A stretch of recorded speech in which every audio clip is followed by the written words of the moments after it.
I try to grow lavender every year. Every year, very disappointing. And the thing is that here in Georgia, our soil is really it's clay. It's really compacted clay soil. And lavender doesn't really like it. It's a Mediterranean plant. It likes to be hot. It likes to be dry. It likes to drain really, really well. Clay does not drain. Last year I tried planting it in a mix of sand and wood chips. That didn't work either. So what I'm going to do, I got 2 of them that are pretty good size. And they're pretty and they smell so good. What I'm going to try to do is I'm going to dig a hole. I'm going to dig a real big hole. And I'm going to put rocks in the bottom. And then I'm going to put some dirt. And I'm going to put these in it. And then I'm going to fill around with compost, loose compost.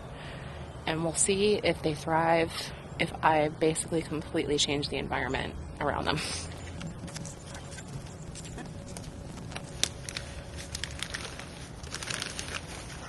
Big worms everywhere today.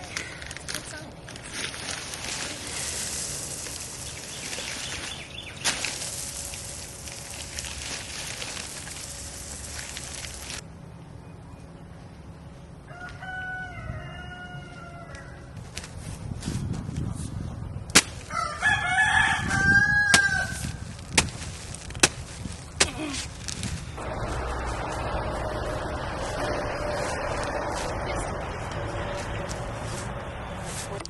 Okay, look at this. See, this is really root bound. And people think it's bad if you hurt the roots, right? You're going to kill it, right? No. Hurt the roots, okay? Break them up. Agitate them a little bit. It's okay. It'll be fine. You're going to let it know that it's going to be able to go all over the place now, okay? Well, here's an update on the lavender that I planted. So far, it looks pretty happy with its little spot there. We'll see if it survives the summer and if it comes back next year. That's going to be an ongoing experiment here, if I created enough drainage for it to be happy.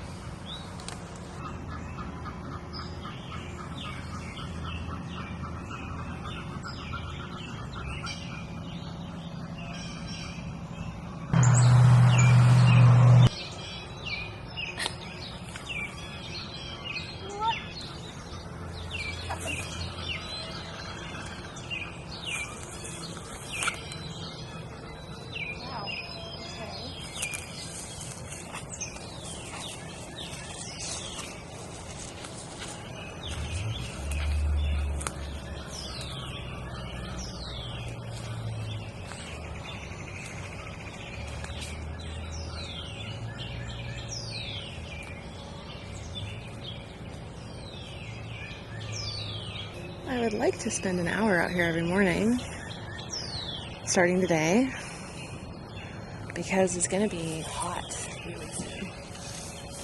Today, in fact, it's going to be like 80 degrees, supposedly. But everything is blooming, and I don't want to work, I want to just look.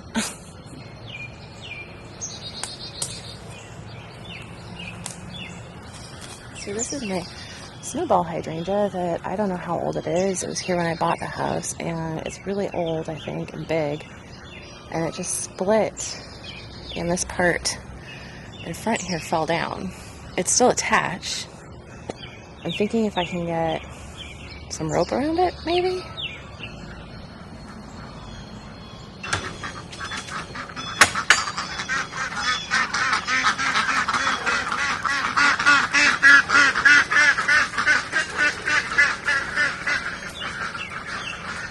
Because we still have all of this from cutting down trees back here, and I want to plant my tomatoes out here pretty soon, so we're going to have to clean all this up.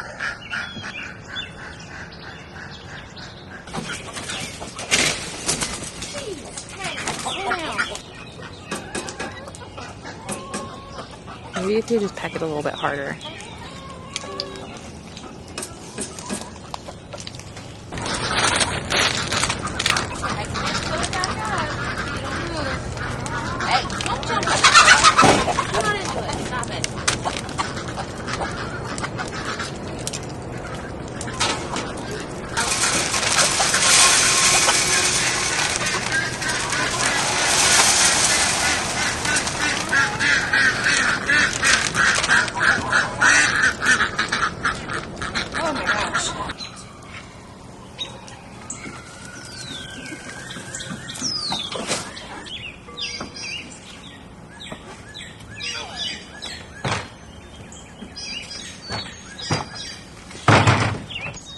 So that's the sidewalk that we unearthed. And there's still a pile of earth on either side of it that I have to move somewhere. But it's good, loamy soil. So I really ought to just put my wheelbarrow on the walkway there one of these evenings when it's shady back here. And load it up and move it somewhere. Probably be good to plant tomatoes in. Okay, I have some potatoes already growing out here that have been here for a while. I got some more, a different variety, some blue ones. I don't know if you can see that. The sun is really harsh out here in the morning, but they're called Adirondack Blue. I got these at Tractor Supply. I tried to grow red potatoes last year, I think. I got some potato seed potatoes, that's the word, off the internet, and they just didn't do very well. They got a lot of diseases and stuff, so I used some grocery store potatoes for what I already have planted, and I have potatoes everywhere in the garden, but some grocery store potatoes and some potatoes that I grew last year that didn't get eaten, that I already planted, and I want to try to get some more variety in my tatties, so. Okay, so you can cut these up so that there's, you know, the eyes and all that. When I cut them up, I had smaller potatoes and lower yields than when I leave the potato whole. So you do what you want. I plant the whole potato.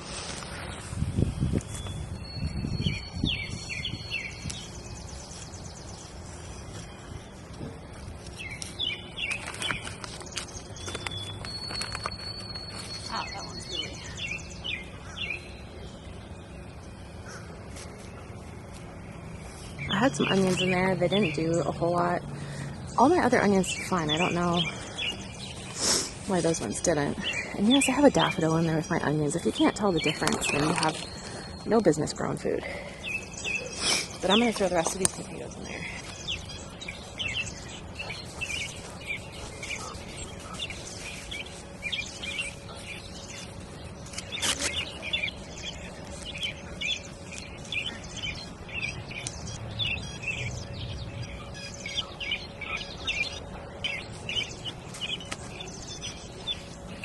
Out of nowhere. Nothing's taken over.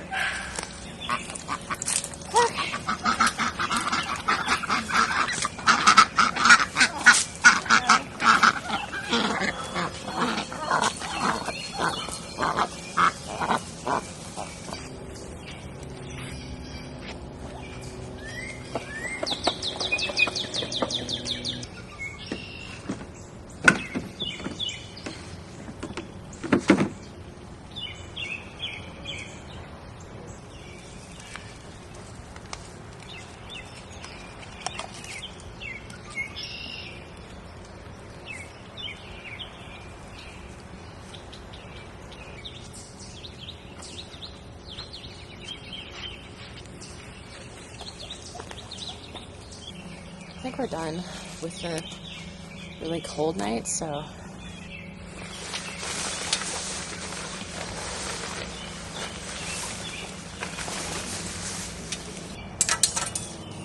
whoops. I threw out the string lights.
I've been going through all my pots that I've got, and I'm going to use the broken ones to fill the bottoms of these big containers.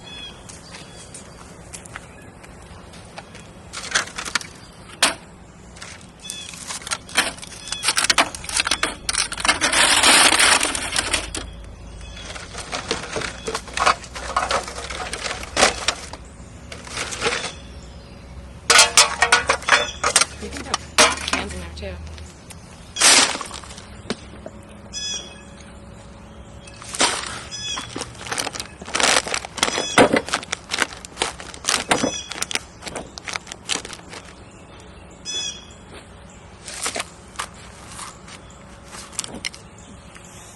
Alright. Go in the dirt. Now we can put flowers in it. Ow, man. Damn. That's rebound. Smush. Okay.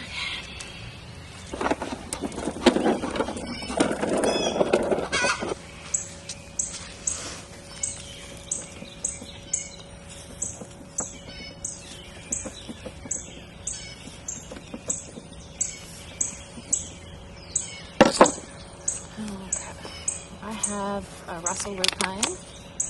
Oh, you're like a weird little grasshopper cricket man. Get out of there. Okay, get out. I grew this from a seed, obviously, I guess, but anyway.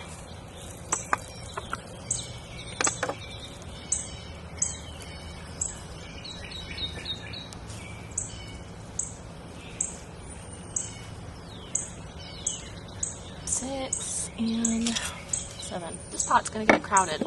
I don't really care. Because everything except this is a perennial, everything else is an annual, so this will have time to grow this year and get big, and then this pot can just be a lupine. On or lupine, whatever. However you want to say that. It's up to you. Yeah, I do. I just got to take it back over there now. Alright, let's go do it again.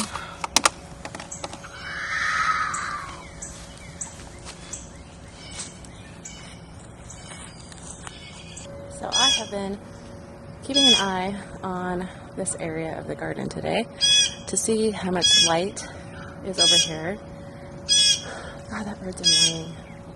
There's some big trees here that shade the garden during the day, in the middle of the afternoon, but then in the evening the sun swings around again and hits everything from the west side of the garden.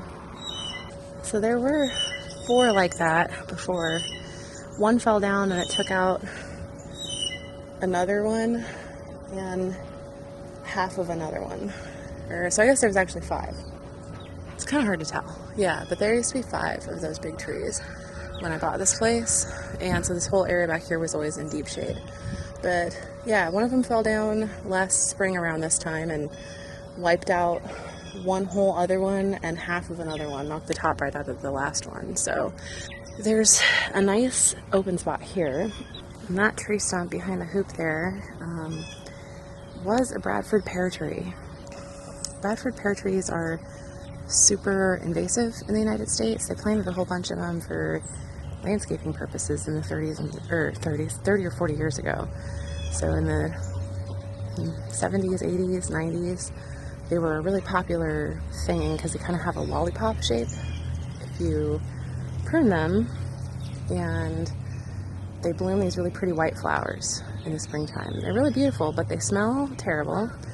They are really soft and they break really easily, and they grow in a really weird shape that also makes them break easily. So they're now considered an invasive species because they make lots, like thousands of tiny little pears that birds like to eat, and they eat them, poop the seeds out, and more of these trees grow everywhere birds poop.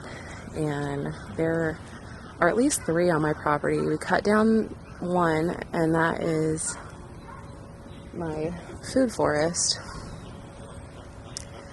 little project. Not really a food forest. It's like a permaculture project, and it's not thriving. So anyway, the other one was here, and then there's another one that's still standing next to my driveway that I'm going to cut down this year. Because the problem with them is that they get kind of wet or they get icy and they just snap. We thought about burning it, but instead my husband decided to drive over it with the tractor and the bush hog attachment. It made a giant mess, but some of it might not be too bad for hugelkultur. So this is kind of what's left behind by the bush hog. It's a little bit bigger than wood chips. So yeah, I don't know.